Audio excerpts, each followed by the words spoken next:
reading of Ramayana during Navaratri, the Rama Katha. Today's reading, Forest Life, the Witch, Shurpanakha. Ram led the way into the depths of Dandaka forest. It seemed strangely empty of animals, but filled with a dark, brooding presence. They saw signs of destruction, such as trees stripped of their branches and the remains of animals brutally mutilated. Suddenly, from the shadows emerged a huge, deformed creature dressed in tiger skins. "My name is Virad," it roared, "and I will keep this woman." Ram hesitated as to what to do. The demons saw that they were not ordinary ascetics and demanded to know who they were. Ram told him their names and shot 7 arrows into the body of Virad. In fury, the demon released Sita and charged upon the 2 brothers. They rained arrows upon him, but he merely laughed and shrugged them off. "No weapon can hurt me. I was once a celestial being, but am now cursed to live as a man-eater. Only Ram, the son of Dasharath, can free me. Now, Ram, you are here, so please kill me and release me from this curse." He told Ram to bury him alive, as this was the only way that he could be killed. So they dug a deep pit and buried Virad. With his last breath, he murmured, "Forgive me, Lord. I did not recognize you. This forest is a dangerous place. Go to the sage Sharabhanga on the nearby hill, and he will advise where you can safely stay." Following Viradha's counsel, they made their way to the ashram of Sharabhanga. As they approached it, they saw a golden chariot. I'm going to wait for this truck to go by.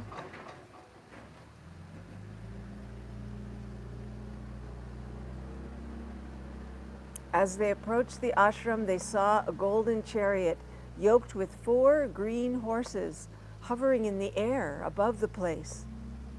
In it sat Indra, king of heaven. But as soon as he saw them, he rose swiftly into the sky. Sharabhanga came out to greet them, saying, "Indra is here to take me to heaven as a reward for my austerities. But first I have waited to see you, my lord. I must advise you to see Sutikishna. Follow the course of the Mandakini river, and you will find his ashram. He will show you your way in the forest. Now, having seen you, I can go to paradise." Then before their eyes, the old sage was transformed into a dazzling youth and was raised up into the heavens. They were about to leave when a throng of sages emerged from the forest to petition Ram. "This region is terrorized by man-eating demons," they cried. "Please fight them, or we will all be killed." Ram promised them his protection. Sita, however, was against fighting. She wanted him to live in the forest without violence. They moved steadily southwest across the Deccan Plateau, coming to Sutikishna's ashram on the peak of a mountain. He advised them to travel through the region, visiting the ashrams of saintly hermits. They did this, and wherever they went were ample fruits and roots, herds of deer, and crystal clear lakes. Continuing westwards, they reached the ashram of the sage Agastya. His strength kept that part of the forest free from demons. He received them with due honor and presented Ram with a set of divine weapons, used once by Vishnu himself. "Tell us where we should stay," asked Ram. 2 days' walk from here is the beautiful forest of Panchavati, replied the sage, always full of blossoms and close beside the river Godavari. There you must defend the sages from the attacks of the Rakshasas, the night stalkers.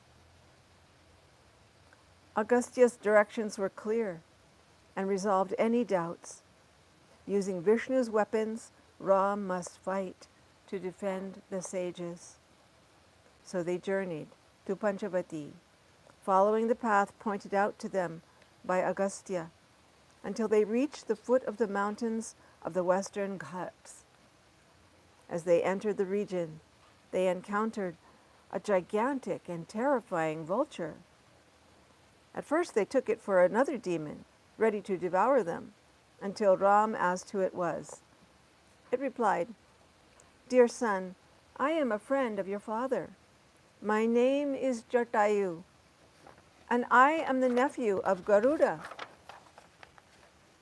the divine carrier of Vishnu. I will protect Sita from the demons who live here." Ram was grateful for this offer, and together they entered Panchavati. Lakshman built a cottage of earth, bamboo, and thatch for Sita and Ram, and covered its floor with reed matting. As winter set in, a cold westerly wind blew, and the woodlands were wrapped in fog. Mist shrouded the river, and elephants shrank from its touch. Still the brothers and the princess bathed each morning in the cold waters and offered prayers through the mists to the rising sun. One morning, they were surprised to see a strange, misshapen creature, half woman, half monster. Her skin was rough and her face and body ugly. She gazed on Ram, infatuated with his beauty, and spoke with a rasping voice. "Noble creature, who are you, and what are you doing here?" "I am Ram, son of Dasharat," said Ram politely. "This is Lakshman, my younger brother, and here is Sita, my wife. We are here on the command of my father to do penance. But tell me, charming lady of slender limb, who are you, and what brings you to our cottage?" "My name is Shurpanakha, sister of the demon king Ravana," she replied, her passions inflamed by Ram's gallant words. "I live near here with my 2 cousins, Khara and Dushan. Ever since I first saw you, I have wanted you. I am not feeble, like this ugly Sita. I have strength and passion equal to yours. Let me devour Sita and Lakshman so that we can be alone in the forest." "But I am already married," laughed Ram. "Why don't you choose Lakshman, my younger brother? He is handsome and strong and would make a far better husband for you." Hearing this, Shurpanakha turned her amorous attentions upon Lakshman. "Come here, Lakshman. I will be your wife, and we will wander through the forest together." "But why should you want me?" "Oh, beauty of soft complexion," joked Lakshman, "when I am merely the servant of Ram. Better that you become Ram's wife and replace this ugly Sita." Shurpanakha's simple brain was confused. She knew only that Sita stood in her way. With eyes like red-hot coals, she rushed at Sita, intent on killing her. "Punish her, Lakshman!" cried Ram, catching hold of the hideous monster. In an instant, Lakshman had cut off her ears and her nose, making her roar in agony. The unfortunate creature, splattered in blood, fled deep into the jungle.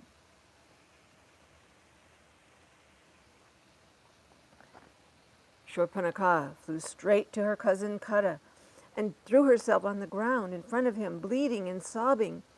He was shocked to see her condition and said, "My poor cousin, what fool has done this to you, inviting instant death?"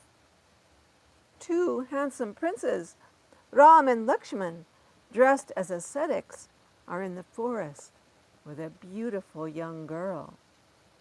Out of jealousy, she made them do this to me.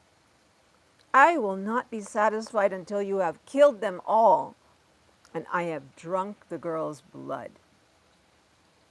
Kara, in fury, dispatched 14 Rakshasa demons from his personal guard to kill Ram and his companions.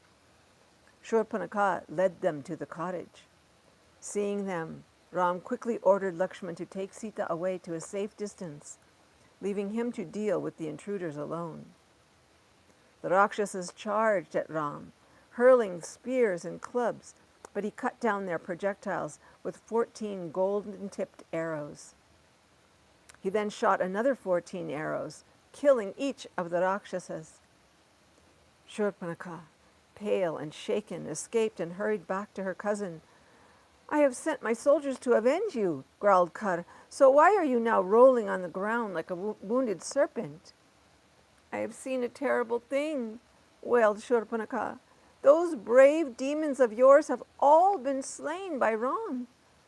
He killed them as easily as a lion kills jackals. And now I am afraid. This Ram has entered our forest with his sharp arrows, and I don't see how you can stand up to him. We will all be killed. What are you going to do?" "Stop your tears, cousin," assured Kara, biting his lip in rage. "Today I will send Ram to the abode of death." Kara ordered his brother Dushana to bring an army of 14,000 Rakshasas. He ascended his golden chariot, engraved with alligators, moons, and stars, with wheels encrusted with jewels, and hung about with bells. Looking like death personified, he rode through the jungle with his dreaded army, bristling with clubs, spears, javelins, swords, axes, and scimitars. On his way, his left arm throbbed, and his eyes dimmed with tears. He saw a red halo around the sun, and darkness enveloped him, even though it was daytime. His horses slipped on the road, and a vulture perched upon his flagpole. "What do I care for these bad omens?" shrieked Kara. "Nothing can stand in my way." He encouraged his army to go forward with a great battle roar. Ram, meanwhile, experienced good omens. His right arm throbbed. Favorable birds perched on nearby branches, and Lakshman's face shone brightly. At the approach of the demon army, he ordered Lakshman to take Sita to a safe place.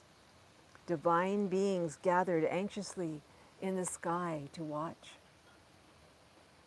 The ensigns of the demons came into view with much shouting and clashing of swords on shields.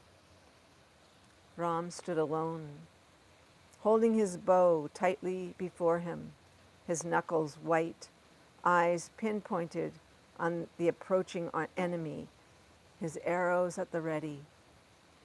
His usually gentle face was suffused with anger, and he shone like a white-hot flame. Kara surrounded Ram with his troops.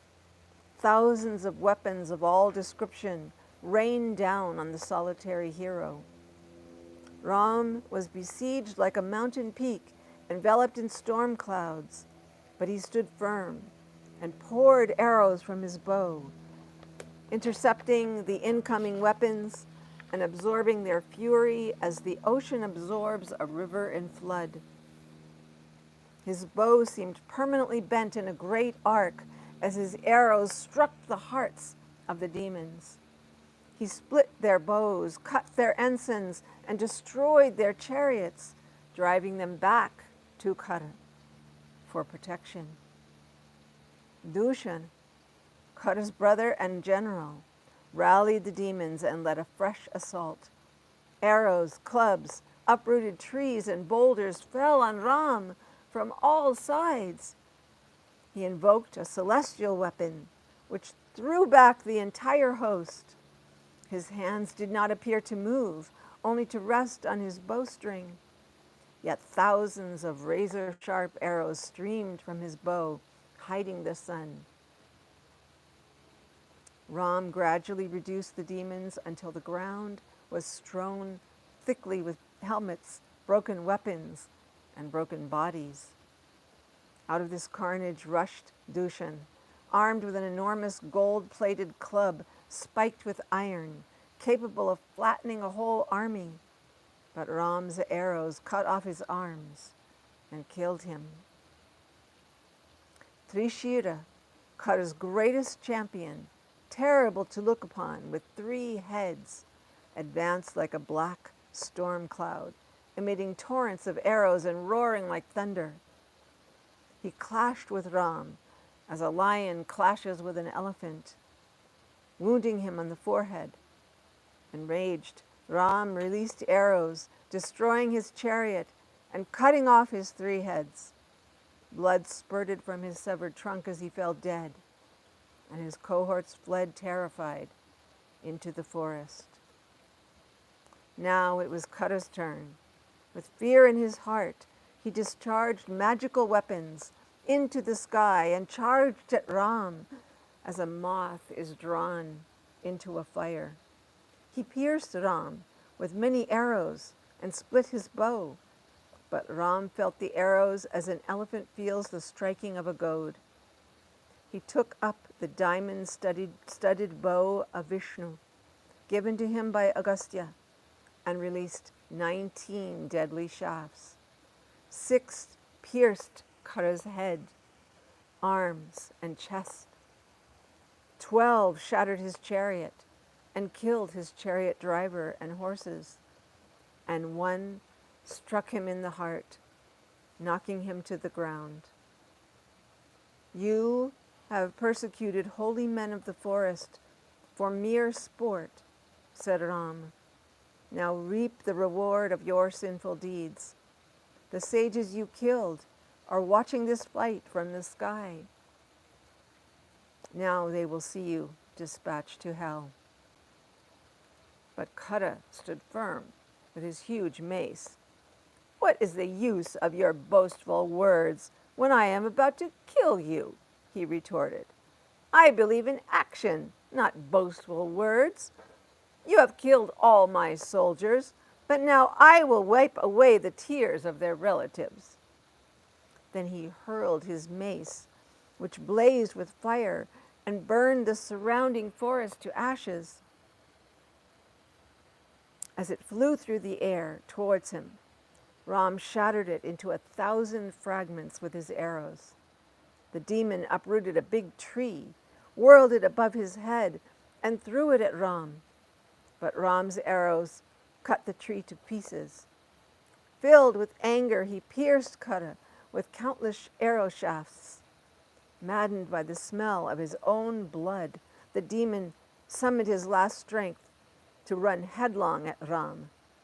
Using a special arrow given to him by Agastya and the bow of Vishnu, Ram struck Kara in the chest. The smoking arrow entered the demon's heart with a sound like thunder, killing him instantly. The divine beings in the sky praised Ram and showered him with flowers. Sita emerged from hiding with Lakshman to embrace him in relief and joy. The forest was safe once more.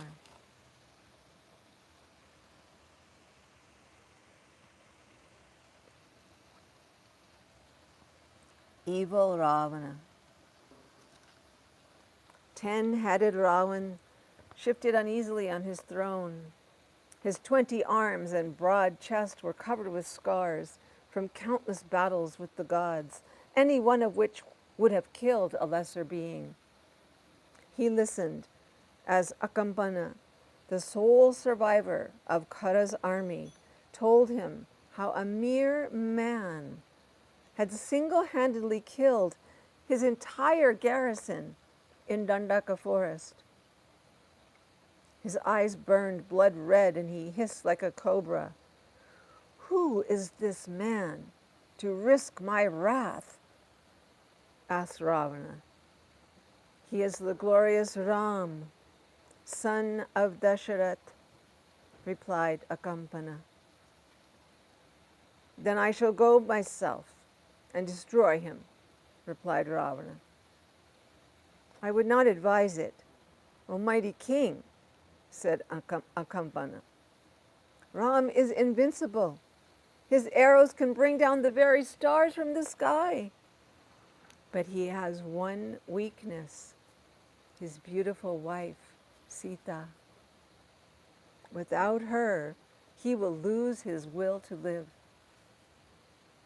"Then I shall carry her off in my chariot," replied Ravana. Mounting his golden chariot, inlaid with jewels and drawn by mules, Ravana flew to his magician friend Marich in his distant hermitage. But when Marich heard Ravana's intention, he advised him against it. "What fool has advised you to kidnap Princess Sita?" he asked. "It would be better to drink poison." So for a while, Ravana swallowed his anger and desisted from his plan.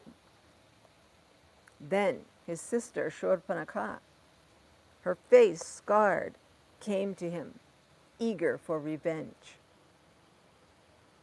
"I have been disfigured. Your territory has been usurped, and 14,000 of your soldiers killed while you idly enjoy yourself. What kind of ruler are you?"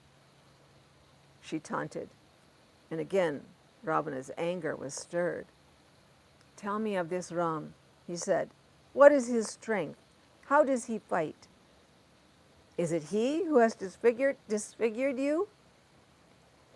"Ram is handsome, like the god of love, but his arrows bite like serpents," replied Shurpanakha. "I could not see when he took his arrows from his quiver, when he bent his bow, or when he released them. I could only see our soldiers fall like a field of corn before a hailstorm. In an hour and a half, he killed 14,000 of them. His brother Lakshman did this atrocity to me on account of Sita, his beautiful wife. She presides over the forest like a goddess, and her beauty surpasses the whole creation. She is a worthy consort for you. Take her for your own and be avenged on Ram." In his fury, Ravana again approached Marich for help in kidnapping Sita. But Marich had his own reasons to fear Ram and tried again to dissuade him. "You underestimate Ram's strength," he replied, full of dread. "You will never succeed in taking Sita any more than you could steal brilliance from the sun. But if somehow you do, Ram will surely kill you in battle and lay waste to the city of Lanka." "I did not ask your opinion," Ravana replied sharply. "I merely asked your help. Go to Dandaka forest and use your magical art to take the shape of a golden deer. Show yourself to Sita, who will surely ask Ram to catch you. Then while he is away, mimic his voice to call Lakshman. While Sita is unprotected, I will capture her."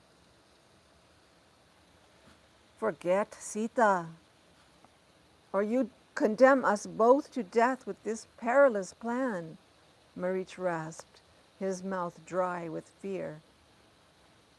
"Do as I ask, or fail me, and your life is worth nothing. I do not keep traitors." Risk death from Ram or face certain death from me. The choice is yours. Very well. I will accept death from Ram, which will be better than death from you.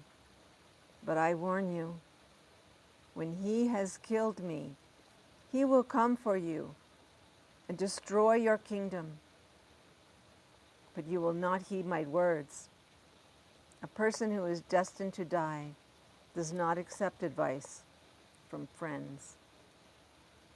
Then let us leave, pronounced Ravana.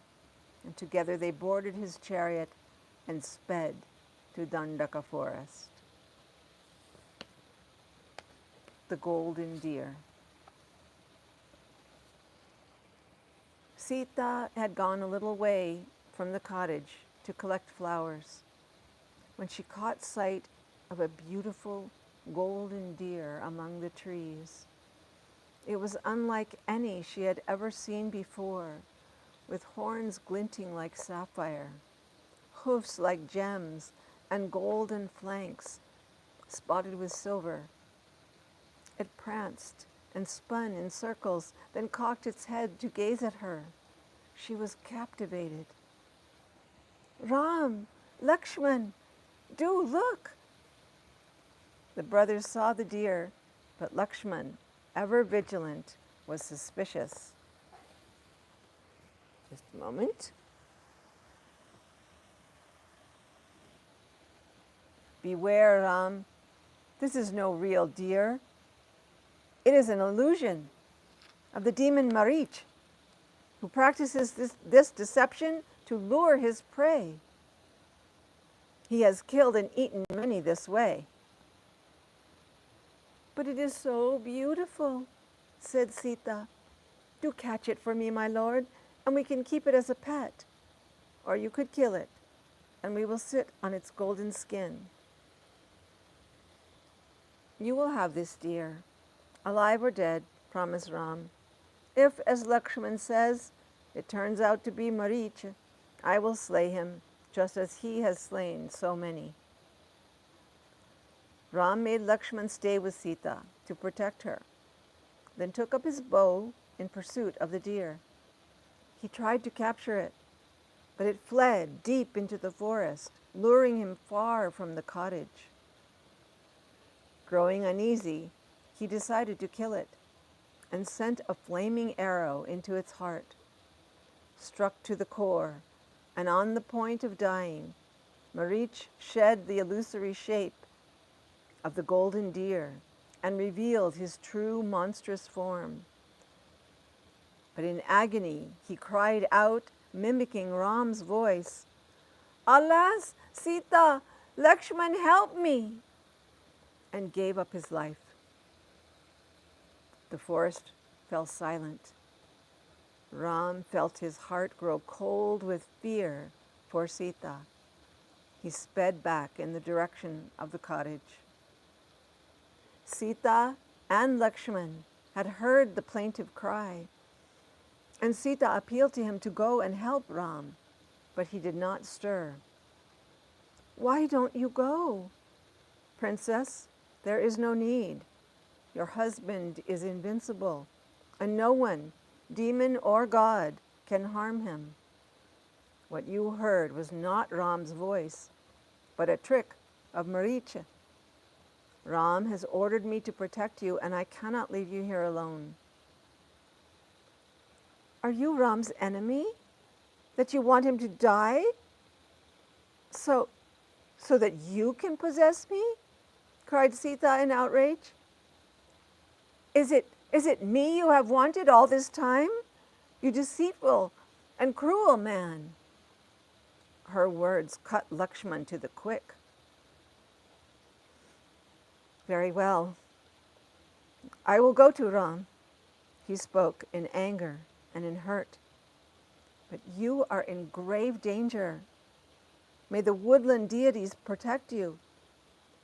And he was gone, leaving Sita, streaming tears and beating her breast. As night follows day, the coming of Ravana followed Lakshman's departure. Disguised in the saffron robes of an ascetic, he advanced through the trees toward the cottage. As he did so, the birds fell silent and the air went still. He saw Sita on the ground in front of her cottage, her moon-like face bathed in tears, and he was smitten by the arrow of love. "Oh, delicate lady, I am enchanted by your slender waist, broad hips and round breasts. I have never seen such loveliness. Who are you, and why are you alone in this dangerous forest?" Confused and afraid, Sita did her best to receive the mendicant with due respect, offering him a seat and giving him food and water. As she did so, she looked around nervously for Ram or Lakshman, but saw only the dense green forest spread in all directions. She introduced herself, then asked who he was. His answer terrified her. "I am 10-headed Ravana, feared by all of the gods. My capital across the sea is Lanka, the most beautiful and best fortified city in the universe. Come and live there with me, where 5,000 maids will serve you. Forget Ram. He is not even equal to my little finger. I am the devoted wife of Ram," protested Sita, "who is a lion among men. Beside him, you are a jackal and can never hope to have me." Her body shook with fear. "You may think yourself invincible, but if you take me, your life is at an end." Bristling with anger, Ravana showed his true colossal form. With 10 heads, blood-red eyes, and 20 arms, covered in red robes and golden ornaments. Grasping Sita's hair, he dragged her to his golden chariot. "Oh, Ram, do you not know what is happening to me?" Sita cried as Ravana's chariot rose into the sky. "Oh, trees, oh, rivers and spirits of the forest, all you animals and birds, please tell my dearest Ram that Sita was carried away by Ravana." All this time, Jatayu slept in a nearby tree. Now the bird awoke to see a tragedy unfolding. He spread his wings and took to the air, warning Ravana. "Old as I am, I will kill you as Ram killed your brother. Stay and fight with me, prowler of the night." Ravana turned on Jatayu like one mountain clashing with another and struck him with hundreds of barbed arrows. Jatayu tore at him with his sharp talons and beak, breaking his bow, killing his mules and chariot driver, and sending his chariot crashing down to the ground.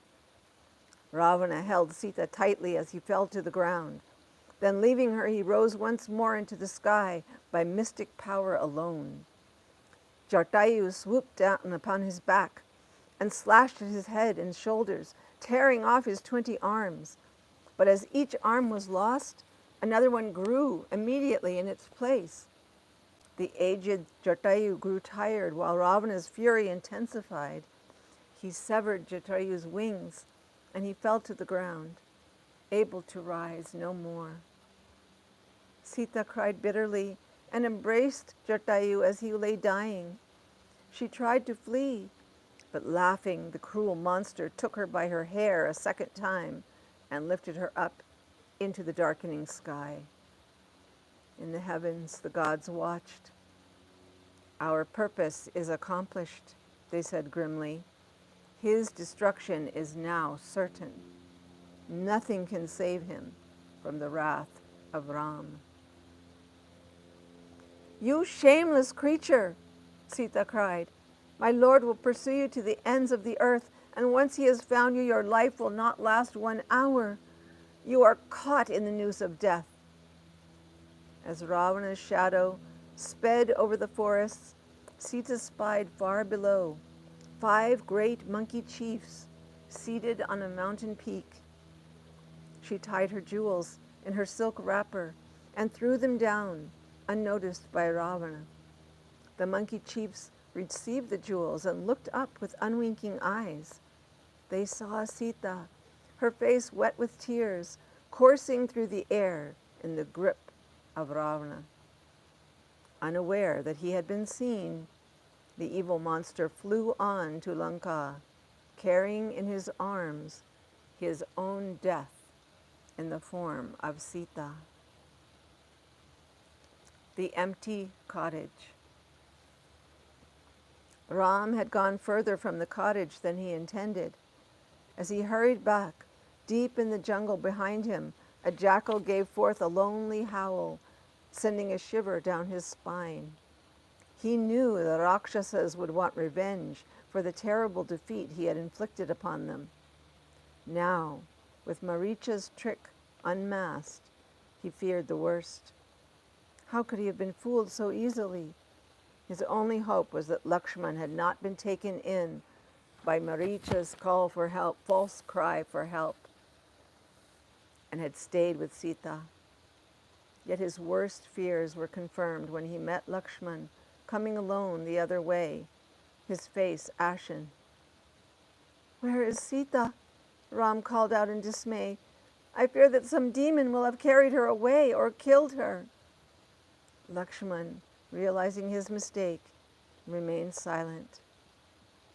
"Where is she, who's shared my sufferings with me all this time?" Ram continued. "Is she still alive? If not, I shall die." Racing through the undergrowth, scratched and bruised, they came to the cottage. All was empty and silent. Mats and eating utensils in disarray. The only sound was the trees creaking in the wind. "Why did you leave her?" cried Ram. Lakshman sorrowfully tried to explain what had happened. "You should not have taken a woman's harsh words so seriously," Ram reproached and pondered. "Perhaps she has gone to the river to fetch water or out to gather flowers." They looked at her favorite places, but could not find her. Running here and there like a madman, Ram scoured the forest, calling out to the trees and animals, "Trees, did my dear Sita come to you gathering flowers? Dear, did she pass this way? Tigers, did you see her moon-like face?" He imagined he saw her before him. "Why are you running away from me, my darling? Wait, come back." He returned to the empty cottage and called out, "Come out now, sweetheart, do not jest. You must be hiding. Please do not leave me. I can't live without you." "Don't give in to this madness, brother," said Lakshman. "We must try to find her. She may have wandered off, so we shall search the mountains, caves, rivers, and forests." But although they searched long, no trace of Sita could be found. Lakshman tried his best to console his brother, but Ram cried bitter tears. "How will I ever be able to return to Ayodhya without Sita? Lakshman, you must go back and tell them that without Sita I could not live. Tell Bharat to take the throne and rule the earth. My sinful deeds in past births have now caught up with me. She has been taken by cruel demons who even now drink her blood. To think that she used to sit here on this rock with me. I can hear her laughter still. Oh, wind god, you know everything. Did you see which way she went?" "Please take heart," reassured Lakshman. "It's no good crying like this, Ram. We must find Sita, not simply cry for her." But Ram was lost in an ocean of grief and could not heed him. Ram asked the deer again for news of Sita, whereupon they all looked up to the sky and turned their heads south, walking slowly in that direction, looking first to the sky and then to the ground. Lakshman read their movements and called Ram to follow. Soon they found signs of Sita's abduction, flowers from her hair scattered on the ground, huge Rakshasa footprints, and beside them Sita's footprints running away. Then the shattered remains of a golden chariot with quivers and a broken bow encrusted with gems lying close by. They found evidence of a fierce fight with drops of blood strewn about. Nearby, they then found the gigantic crushed bodies of mules and a dead charioteer still grasping his reins and whip. "Where is she?" shouted Ram angrily, his eyes burning and his lips trembling. "If the gods do not return her, I will throw them from heaven and annihilate the world with my arrows." Unable to bear Ram's agony, Lakshman stood before him with joined hands. "My lord, you are not yourself. I know you to be mild like the moon and patient like the earth. Come back to your true self. With me as your companion and sages as your helpers, we will find Sita. We will search the oceans and rivers, forests and mountains until we find her. We will leave no place untouched. If after that we do not find her, then you may annihilate the world. Take heart. Everyone in this world must accept sorrow and pain and learn to overcome them. You are strong enough to be steady in the face of this calamity. Show your true qualities. Awaken your wisdom. Let us take decisive action." Ram accepted his younger brother's good instruction.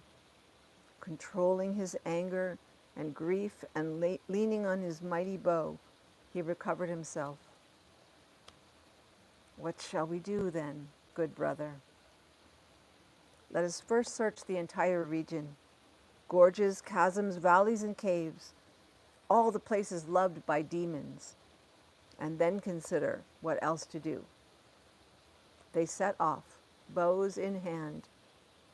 Almost immediately, they found Jatayu, lying on the ground like a fallen mountain. Ram took him for a demon and was about to finish him with an arrow when he heard him murmur, "O child, the lady you seek was carried off by a great Rakshasa along with my life. I tried to stop him, but he got the best of me. I killed his charioteer and destroyed his chariot, but now he has flown to the south with Sita." "Who was he?" asked Ram desperately, seeing Jatayu's life ebbing fast. "And where did he take her?" "It was the evil Ravana, the half-brother of Kuber," whispered Jatayu, his voice fading. "Speak more," begged Ram. But Jatayu had breathed his last. "This king of the birds was a great soul, Lakshman, who sacrificed his life for my service," said Ram. "Souls such as this can be found even among birds and animals.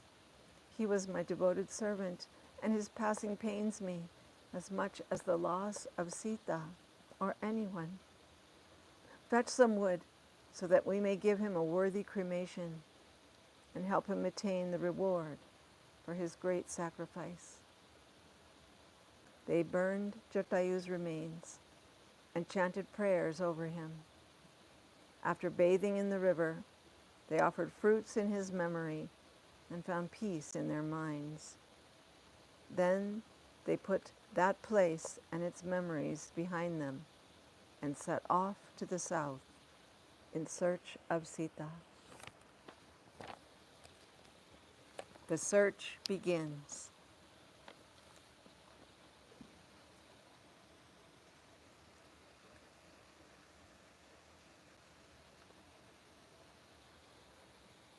At first, Ram and Lakshman were confronted with densely tangled jungle. With great difficulty, they managed to penetrate it and find a way to the west, out of Dandaka forest. They entered another forest filled with a threatening presence. Lakshman's left arm throbbed and he felt a sense of foreboding. They heard from the heart of the forest a terrible roar. With swords drawn, they went towards it and found a strange and horrifying monster of awesome dimensions. The creature was blue and covered in bristling hairs, without head or legs, but with two enormous arms. In the center of its body was a large mouth filled with sharp teeth, above which blazed a single eye. Ram and Lakshman surveyed it from a good distance, but without approaching them, it suddenly extended its great arms across the intervening space and seized them, squeezing the breath from their bodies. Caught in its grip, they thought that now, after having survived so many calamities, their end had at last come.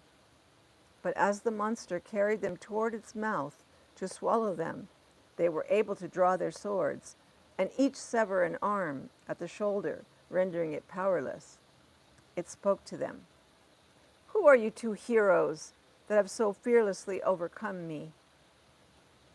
"This is Ram, son of Emperor Dasharath, and I am Lakshman, his brother. Ram has been exiled to the forest by his father and now seeks Sita, his consort, who was carried away by a Rakshasa. But who are you, and how did you get this terrible form?" "I will tell you my story," said the monster. "I was once Gavandha, a demigod of the heavens, equal in beauty to the sun god himself. For my amusement, I used to terrorize the rishis of the forest in this monstrous form. One day, I assailed a powerful mystic who cursed me to be trapped in this body. I begged him for mercy, and he conceded that when Lord Ram would come and cremate me in a lonely forest, I would regain my former splendor. Since then, I have stayed here in this forest and made it my habit to grab anything that moves in the hope that one day this Ram would fall into my grasp. Now, Lord Ram, you have come to save me. I await your mercy. If you do what must be done by burning this body to ashes, I will regain my godly form, as well as the ability to give you good advice for your search." Ram and Lakshman readily agreed to help the ogre and asked for help in return. "We know that Sita was taken by the Rakshasa king Ravana, but we do not know what he looks like or where he lives. Help us in this." They seized together wood and built a fire and placed the monster upon it. As its ugly body sizzled and melted into the flames, the celestial Kabandha emerged, brilliant and joyful, decorated in gorgeous robes with ornaments and garlanded with unfading flowers. An aerial chariot appeared before him, and he seated himself upon it, illuminating all directions with his effulgence, and then turned to Ram. "Listen to my advice," he said. "It is said that a person suffering misfortune should make alliance with another suffering similar misfortune. There is a monkey chief called Sugriva who was cast out of his kingdom by his own brother Vali. He is a great hero, being the son of Surya, the sun god. He will help you in your quest for Sita. I tell you this, his monkeys will search every corner, and whether she is on the pinnacle of heaven or in the depths of the underworld, they will find her and restore her to you after helping you destroy the demon Ravana and his armies. You will find Sugriv by the side of Pampa Lake. From here you must go westwards, passing through forests of abundant fruit trees. You will see places resembling paradise with dripping honey and nectar-like fruits. Pass over mountain and hill until you reach the lotus-filled lake of Pampa. There you will find the ashram of the saintly woman Shabari, who even now awaits your arrival. After visiting her, look for Sugriv on Rishyamukh hill to the east of the lake. Even as he spoke, Kabantha began to glow, rising into the heavens, calling, "Seek Sugriv," and was gone. Following the way pointed out to them, the brothers reached the edge of Pampa, and there they saw the hermitage of Shabari. She clasped their feet in joy. "I have kept for you many forest foods. Please come to my ashram," she begged. "Today my life of penance is at an end. I have seen you, Lord Ram, you who are the greatest of the gods and the flower of humanity. I shall now depart this world in peace." At their request, she showed them round the ashram, which had been home to Matanga and other great sadhus who had already departed this world for the supreme destination. "Now, Lord, permit me to cast off this aged body. Long worn out by practice of penance and prayer, I long to join those great souls who went before me and whom I served with love." Before their eyes, she entered a mystic fire and was transformed, emerging into an ethereal form which vanished up into the sky. "By the company of this saintly woman," said Ram, "I feel thoroughly purified. Whatever bad karma we have been suffering has been cleansed, and now our good fortune awaits us, beginning with our meeting with Sugriv." Meanwhile, carrying in his arms his death incarnate, Ravana reached the city of Lanka. He handed Sita to Rakshasa women, telling them to serve her every need. Next, he sent 8 of his most powerful warriors to Dandaka forest as spies to keep him informed of Ram's movements. His mind turned to Sita and how to win her love. He showed her his palace, housing thousands of women, with pillars of ivory and crystal, stairways of gold, walls studded with diamonds, and floors inlaid with gems. The city of Lanka covers 800 square miles and is impregnable, he boasted. "I command 200 million Rakshasas. All of this I give if you will be my queen. Further, I will give you Pushpak, the magical spaceship that I won from my half-brother Kuber, the treasurer of the gods. It will take us anywhere you wish to go with the speed of thought. But come, dear lady, why look so miserable?" Sita's face was wet with tears.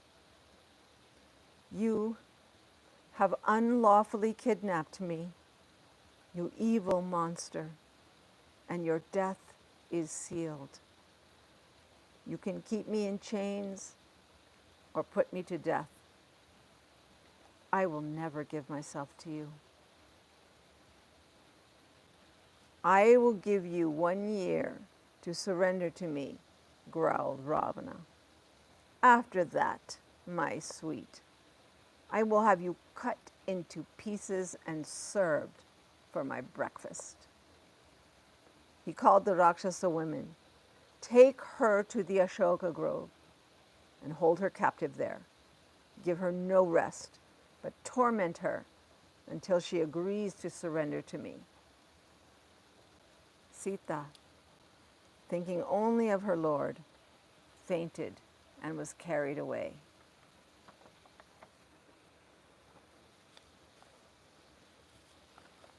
And that concludes the reading of the Ramayana, The Way of Ram, for today.